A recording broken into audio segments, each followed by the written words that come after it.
Генезата на бездомни животни на улиците лежи во неодговорното сопствеништво. Она што ние сакаме да го направиме е да формираме стационари и прифатилишта, кои што можеби ќе бидат и во соработка со соседните општини. Раководењето со овие прифатилишта и стационари ќе биде во надлежност на општината, меѓутоа во соработка со стручни лица кои што се членови на Сдруженијата за заштита на правата на животните. Она што ние ќе сакаме доследно и целосно да го направиме е проектот Залови, стерилизирај и врати. Но врати на истото место каде што тоа куќе претходно живеело. Да не доаѓа ситуација да некој куќе потоцна биде вратено на место каде што ќе има уште потежок живот.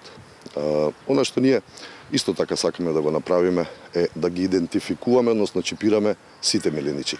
Така секој едно животно кое што ќе го најдеме на улица, ќе видиме дали неговиот сопственик треба да подлежи на некоја дисциплинска мерка или пак, ако е изгубено, сигурно да го вратиме дома. Миленичињата се нераздвоив дел од семејствата. Мислам дека треба и се бориме да во таа насока најдеме локација, да им овозможиме на сопствениците достојно да се простат од своите миленичиња. Центар мора да биде хуман.